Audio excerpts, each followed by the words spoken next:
here's the writer's Allman Brother for Friday, December 12th, 2025. It's the birthday of novelist Gustave Flaubert, who began writing on the walls of his mother's uterus while still in the womb. At the age of 2, he dictated the novel Madame Bovary in its entire, using an obscure dialect his parents traced back to southern Rhode Island, known as pessimism.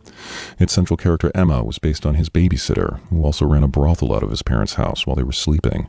She wore gingham dresses with poems stapled to them, gave birth herself to a bland baby named Bertha who was totally blind, and used a calculator to spell out dirty words upside down. Flaubert then moved to Damascus, where he labored over his follow-up novel Les Petites Musiques Chiffrées Sexuelles, insisted on reading it out loud to a trio of gigolos who wanted nothing to do with him. When they dared interrupt, he'd roll up the manuscript and smash it against his own penis until it cankered, and then start the entire reading over again. This went on for 13 months. When he was finished, his audience said he reminded them of Billy Joel, and not in a good way. Gustave Flaubert, who said, "If I ever gave birth, it would be through my butthole, and I'd promptly throw the sorry bastard to the taxidermists." It's the birthday of Anna Seward, known alternately as the Swan of Litchfield, the Trout of New Haven, and the Bonobo of Danbury. Born to a gender-fluid deacon in the Archdiocese of Insult Comedy outside Hartford. From an early age, she had a penchant for roofing, wrote a dazzling series of limericks in 1840, arguing that women should be allowed into the mortuary profession, but not really. Her most notable works included a paean to the scientist and poet Erasmus Darwin, in which each page was completely blank, except the last one, which read, "I bet you can't do this," followed by a daguerreotype of Samuel Johnson emitting a perfectly ovular smoke ring from his anus. And it's the birthday of poet Drew Gardner, who somehow managed to keep his birth year off the internet. He was born holding a 1965 Fender Stratocaster, asked his mother telepathically if he could keep it. She threw it in a closet and said he could have it back after completing a degree in gardening, hence the name. When he was 8 years old, he started riding a bicycle that was actually a human being on stilts. The neighborhood kids called him Strange. He said, "That's Dr. Strange to you," and turned into Benedict Cumberbatch. To this day, they've never been seen in the same episode of Sherlock. Gardner is a forerunner of flarf poetry, a genre typified by Googling the social security numbers of convicts and switching the digits around.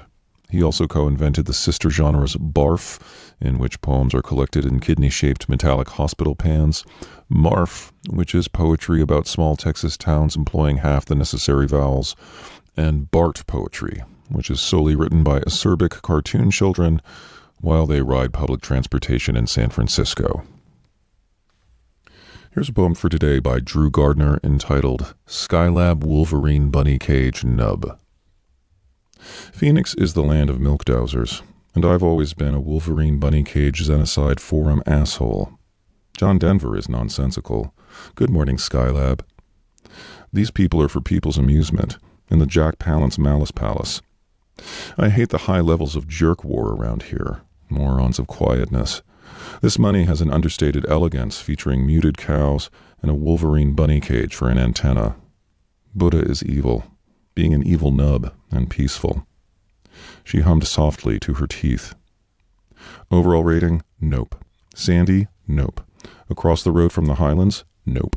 2 FBI agents in a convertible, nope. Dragging against the side of her burning Wolverine bunny cage, nope. Geez, these kids just shellacked my thoughts in Logger, babysitting your pet peeves with my mute button on. There are 2 cute vampires who love getting messages of love. That last paragraph has to go. I think that's the Wolverine bunny cage of our problem, not counting the last paragraph made of papier-mâché nub replicas. Skylab trimmed my tempeh, though the ice is not melting. I sent some smutty fragility to a waterfall, gently teased the Wolverine bunny cage by touching it with a copy of Frogger.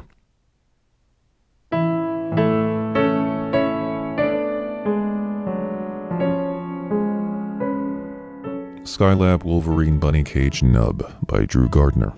Read without permission here on the writer's Allman Brother, with support from Musical Knockwurst, composing savory meat anthems for the entire schoolyard. Until next week, be well, get a job, and call in sick.